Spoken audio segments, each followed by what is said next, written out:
한국에는 지역마다 대표하는 특산품들이 있기 마련입니다. 제주도에는 감귤이 있고요. 또 나주에는 배, 이런 것들이 있죠. 지역을 넘어 나라가 무언가 대표하는 특산품이 있기도 합니다. 우리가 잘 알고 있듯이 에티오피아는 뭘로 유명하죠? 커피입니다. 커피. 그리고 페루는 감자로 유명합니다. 페루 감자가 4천 여종이 넘는다고 합니다. 아셨나요? 그럼 캐나다는 뭘로 유명할까요? 메이플 시럽과 아이스 와인이 유명하더라고요. 예. 가까운 나이아가라에 가면 포도밭과 아이스 와인 공장들이 대부분이잖아요. 지금 이런 것들의 공통점이 있는데 이것들은 모두 식물에게서 얻을 수 있다라는 겁니다. 그런데 그 지역의 기후나 땅, 자연 환경 등에 따라서 같은 식물이라도 결과물이 다를 수 있습니다. 그래서 특산품이 존재하는 것이고요. 이스라엘은 포도나무가 잘 자라는 기후를 가지고 있습니다. 그래서 포도가 너무 잘 자라다 보니 성경에서 많은 비유들이 포도원에 관련되어 비유로 제시되고 있는 것입니다.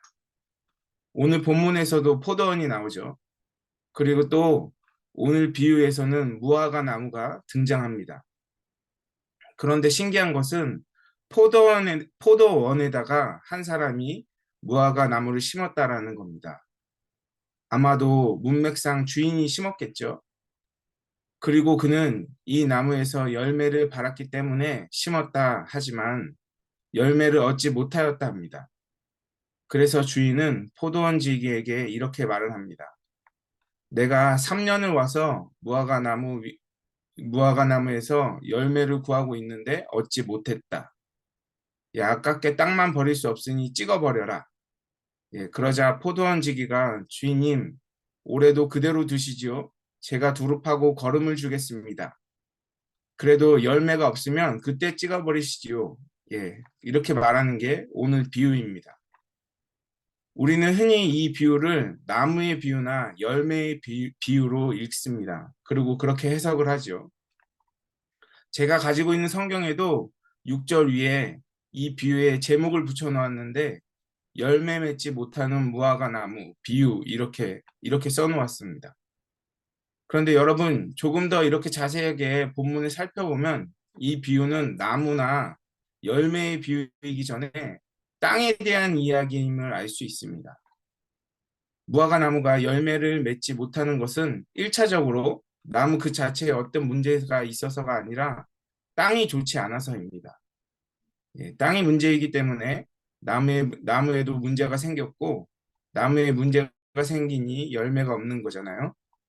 그래서 포도원지기가 땅을 두루 파고 거름을 주겠다 하는 거잖아요.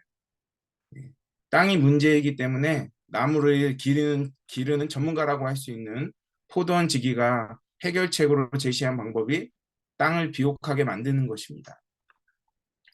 나무더러 아무리 열매를 맺으라 해도 나무 스스로는 열매를 맺을 수가 없어요. 또 열매도로 저절로 열매를 맺어라 할 수도 없는 거잖아요. 땅 그 자체를 갈아엎어야지 됩니다. 땅에 걸음을 주어야 해요. 다른 성경 구절들에서도 마찬가지겠지만 당연히 이 비유에서 무화과 나무는 이스라엘을 비유하고 있는 것입니다. 하나님의 백성이잖아요. 당시 이스라엘은 하나님의 택하신 백성으로서 합당한 열매를 맺지 못하고 있었습니다. 포도나무를 심어야 할 자리에 그 자리를 포기하고도 무화과 나무를 심는 특권과 배려를 주인이 허락하였는데도 이 무화과 나무가 자기 책임을 다하지 못하고 있었던 거죠. 그러한 이스라엘에게 이제 심판이 바로 코앞에 다가온 겁니다. 찍어버려 없애라 그러잖아요. 주인이 오래 참았거든요. 주인이 3년을 와서 열매를 구했다고 7절에 적고 있는데 어떤 학자는 이렇게도 이야기를 합니다. 여기서 3년 열매를 구했다라는 말씀은 주인이 적어도 8년 이상을 기다렸다라는 말입니다.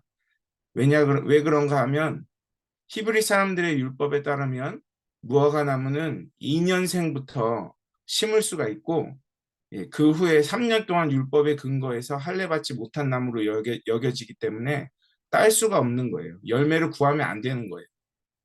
레위기 19장 23절에 근거해서 이렇게 이야기한 건데 제가 읽어 드릴게요. 레위기 19장 23절. 너희가 그 땅에 들어가 각종 과목을 심거든 그 열매는 아직 할례 받지 못한 것으로 여기되 곧 3년 동안 너희는 그것을 할례 받지 못한 것으로 여겨 먹지 말 것이요.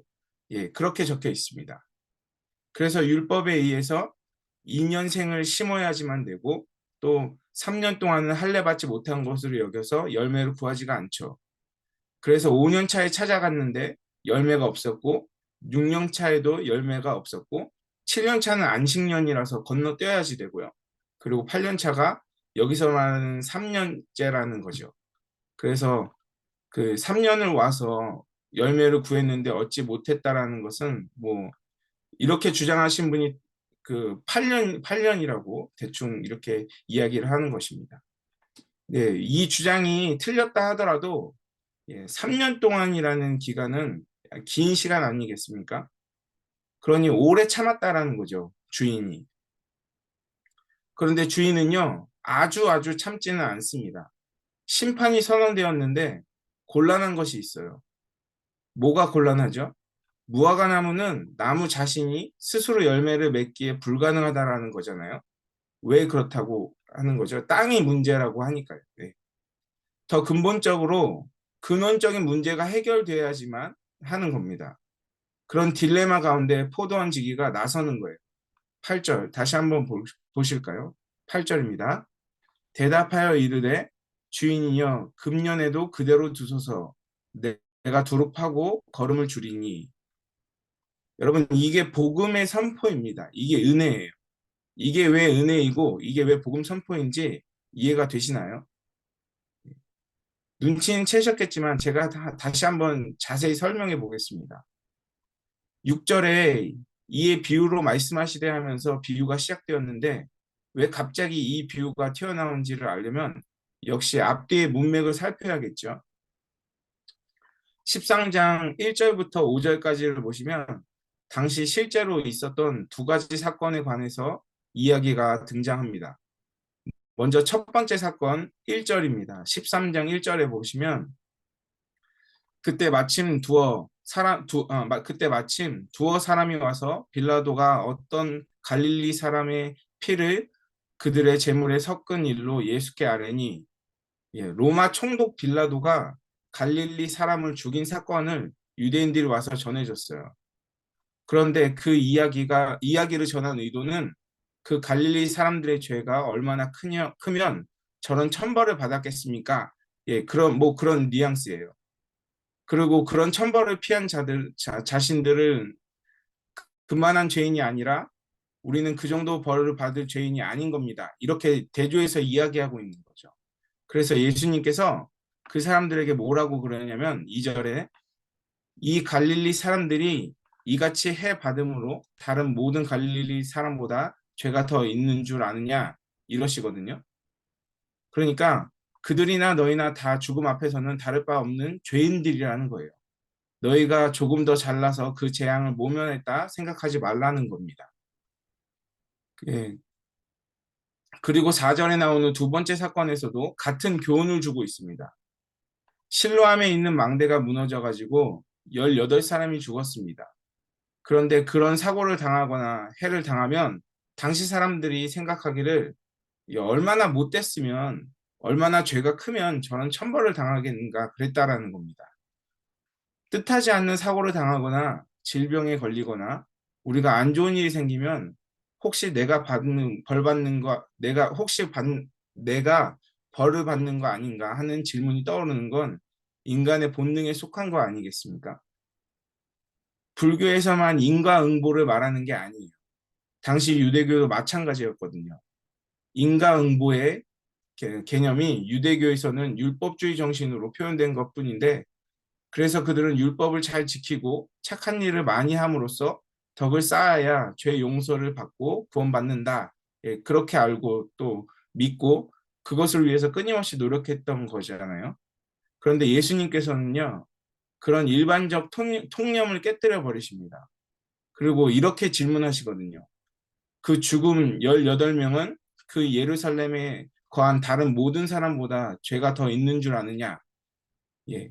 이렇게 물어보시는데 그 의도된 답은 뭐겠습니까? 아니라는 거죠. 예. 사람들은 다 모두 죄인이라는 거예요.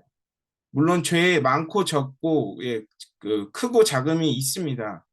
그 행위대로 심판받는 것도 사실이고요.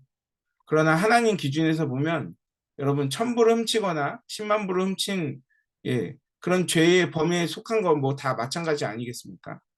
아무리 경건하게 살았어도 율법 하나를 어기면 그는 죄인인 거예요. 그런 차원에서 우리 모두가 다 죄인인 거죠. 그리고 죄의 싹은 사망이에요. 로마서 3장 23절의 선언이 바로 그거인 거죠. 모든 사람이 죄를 범하였음에 하나님의 영광에 이르지 못하였더니 예수님께서 그 말씀을 하시는 거예요. 불의의 사고를 당해서 사람들이 죽었다는 뉴스를 접하며 우리는 이런 생각을 먼저 해야지 되는 거예요. 아, 나도 언젠가는 죽는구나. 예. 그러니까 저 사람이 얼마나 죄를 많이 지었기에 저런 천벌을 받았을까?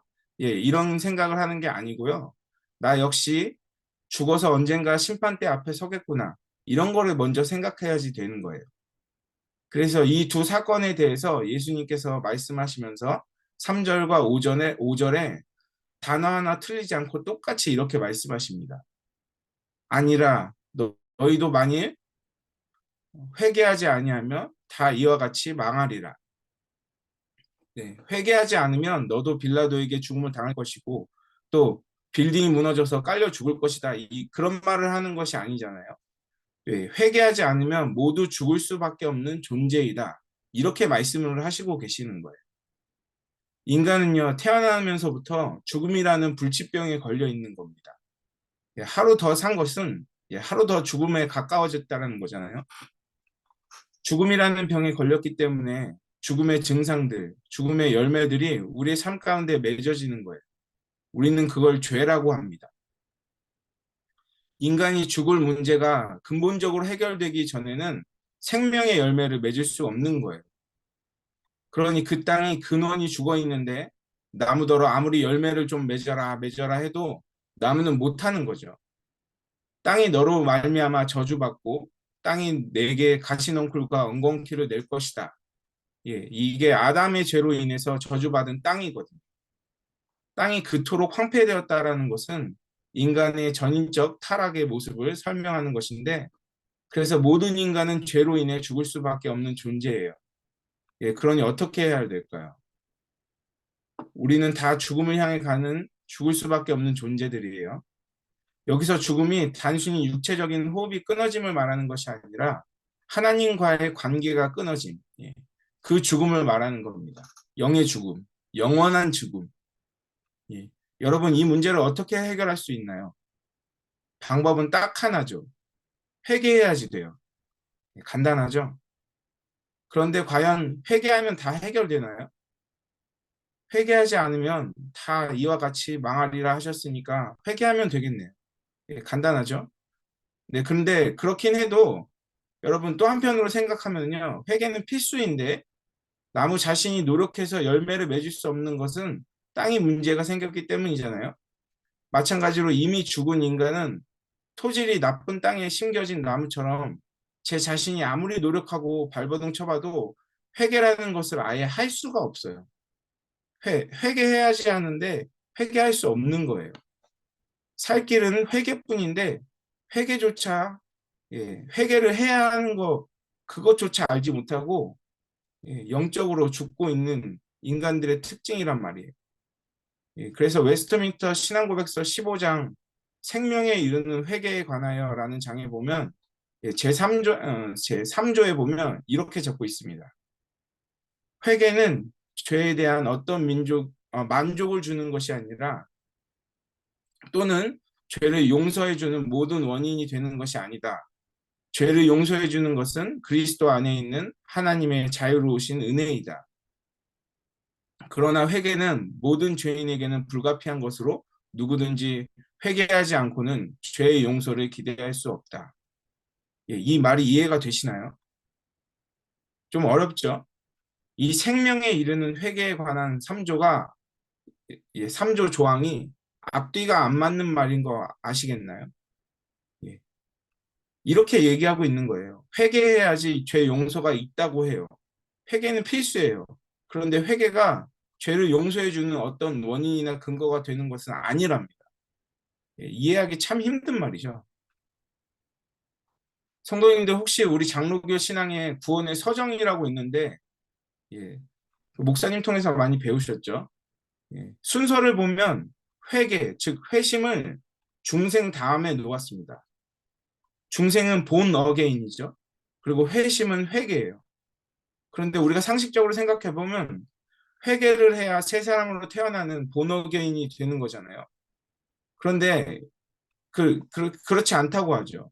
내가 회개해서 본 어게인이 되는 것이 아니고 하나님께서 전적인 은혜로 생명을 허락하셔서 본 어게인이 되면 예, 그러면 드디어 나의 죄악된 모습, 나의 추악함, 예, 내 안에 선이라고는 없고 오히려 선을 행하기를 원치 않는 마음조차 예, 원하는 그 선을 행하는 선을 행하기를 원하는 마음조차도 없다라는 것이 가슴 저릴 만큼 충격적인 아픔으로 다가오는 거예요. 그래서 뭐가 되죠? 예, 회개가 되는 거예요. 본어게인이 돼야 회개가 되는 거라고요. 너희도 많이 회개하지 아니하면 다 이와 같이 망하리라. 예, 그랬잖아요. 그런데 회개가 안 돼요. 할 수가 없는 거예요. 그러니 어떻게 해야 되죠? 예, 큰일 난 거죠. 예, 회개해야지 되는데 회개를 할 수가 없어요. 그런데 이렇게 절망스러운 상황에서 이 오늘 본문인 땅의 비유가 시작되고 있는 겁니다. 무화과 나무 열매를 맺으라고 심었어요. 예, 그런데 아무리 기다려도 열매를 맺지 못하고 있어요. 그래서 찍어버려라. 심판이 선언이 된 거예요. 그런데 그때 한 줄기 비처럼 예, 포도원지기가 나타나서 중보합니다. 예, 주인이여 금년에도 그대로 두소서 제가 두릅하고 거름을 주겠습니다. 성도님들 여기 그대로 두소서 이 표현은 누가복음 23장 32절에 가서도 등장합니다. 예, 똑같은 말로 등장합니다. 누가복음 23장 34절을 제가 봉독해 드리죠. 이에 예수께서 이르시되 아버지 저들을 사하여 주옵소서 자기들이 하는 것을 알지 못함이니이다 하시더라. 그들이 그의 옷을 나눠 제비를 뽑을세. 예. 지금 읽어드린 그 누가복음 23장 34절에 그대로 두소서라는 표현이 있었나요? 예, 없었죠. 여기서 아버지 저들을 사하여 주옵소서 이 말이 원어 그대로 보면은 그대로 두소서 예, 그 말과 똑같은 말입니다. 단지 헬라어에서 우리말로 번역이 달라졌을 뿐이에요. 예, 그러니까 그대로 두소서는 저들의 죄를 사하여 주옵소서랑 같은 말인 거예요. 이 말이 그냥 잠시 1년 더 참고 지켜보자고 한 게 아니라 네가 받을 형벌을 내가 대신 받아주겠다 하신 거죠. 누가 그랬다는 거죠? 예, 포도원지기 되시는 예수님께서 이렇게 말씀하신 거예요. 그가 십자가에서 땅을 갈아 엎으신 거예요. 그리고 그가 십자가에서 죽으심으로 거름이 되셨어요. 그래서 결국 땅이 기름진 땅으로 변하게 된 거죠. 근원이 되는 땅의 문제가 해결이 되었어요. 그래서 이제 누구든지 그리스도 안에 있으면 새로운 피조물이라 하신 고린도후서의 말씀처럼 새로운 피조물이 되었어요. 존재, 근원 그 자체가 바뀐 거예요. 성도님들, 하나님은 공의로우신 분이십니다. 그래서 반드시 심판을 하셔야지만 해요. 예, 그러니 하나님의 공의에 의하면 우리는 마땅히 찍어버려질 무화과 나무인 것이에요. 그러나 중보자 되신 예수님께서 우리를 위해 십자가에서 죽으시고 거름이 되셔서 우리를 용서해 달라고 예, 그대로 두소서 이렇게 간청하시는 겁니다. 그래서 이제 우리가 어떻게 되었다고요? 예, 새로운 피조물이 되었다고. 우리의 근본 땅이 뒤집어 엎어졌기 때문에 이제 우리는 열매를 맺을 수 있는 존재가 되었어요. 아니 당연히 열매를 맺어야지만 해요. 요한이 그랬잖아요. 예, 회개에 합당한 열매를 맺어야 한다. 이제는 할 수 있게 되었어요. 포도원지기의 열심과 헌신, 예, 그분이라는 양분을 먹고 자라나는 우리는 열매를 맺을 수밖에 없는 존재가 되어버렸어요. 왜냐하면 열매 맺기까지 우리를 그대로 두시기에, 또 포도원지기이신 예수님께서 우리를 가만히 두시지 않기 때문에 그래요. 그분의 사랑이 우리를 강건하게 할 것입니다. 성도님들, 우리가 본 어게인이 되었기 때문에 드디어 회개가 가능하고, 회개 열매들이 우리의 삶 가운데 맺어질 것입니다.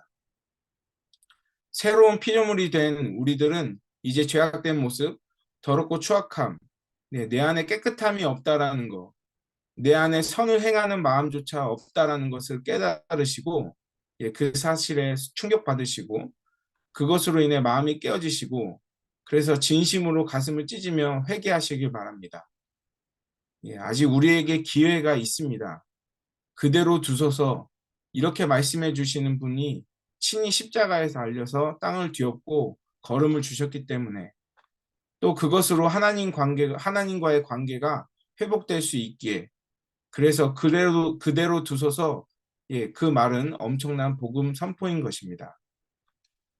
사랑하는 하늘 성도님들, 우리는 포도원에 심겨진 무화과 나무였습니다. 열매 맺지 못하는 나무였어요. 아무리 우리가 열매 맺으려고 스스로 노력해봐도, 아무리 착하게 살고 선하게 살며 열매를 맺으려고 했어도, 우리의 근본인 죄인인 그 죄된 성향을 가지고 있었기 때문에 열매를 맺을 수가 없었어요. 그러나 예수님께서 주인에게 금년에도 그대로 두소서, 제가 땅을 파고 걸음을 주겠습니다. 제가 하겠습니다 하고는 우리를 위해 십자가에 달리셨어요. 우리를 새로운 피조물로 만들어 주셨어요. 그것에 대한 감사가 충만하시길 소망합니다. 그리고 그렇게 다시 한번 생명이 주어진 우리는 어떻게 살아가야지 할지, 어떤 열매가 우리에게 마땅히 맺혀야 할지를 생각해 보시며 기도하시는 이 아침 되시기를 소망합니다. 기도하겠습니다. 하나님 감사합니다. 오늘도 변함없이 우리를 사랑하셔서 신실하게 우리의 삶을 다스려 주시니 감사를 드립니다.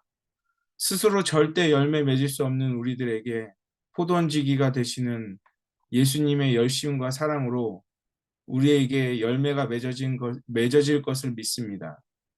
그래서 새 생명 얻은 우리들의 삶 속에서 합당한 열매들이 맺혀지기를 간구합니다. 하나님의 마음을 품어 우리 자신과 세상을 바라볼 수 있도록 도와주시고, 그저 개인의 문제, 내 가정의 아픔, 우리의 자녀들의 문제만을 위해서 기도하는 그런 신앙에서 이제는 하나님의 눈을 들어 세상을 향한 하나님의 섭리를 바라볼 수 있도록 도와주시고, 거기에서 우리에게 맡겨진 사명이 무엇인지를 붙들 수 있는 하나님의 자녀들이 될 수 있도록 도와주시옵소서. 감사드리며 예수 그리스도의 이름으로 기도드립니다. 아멘.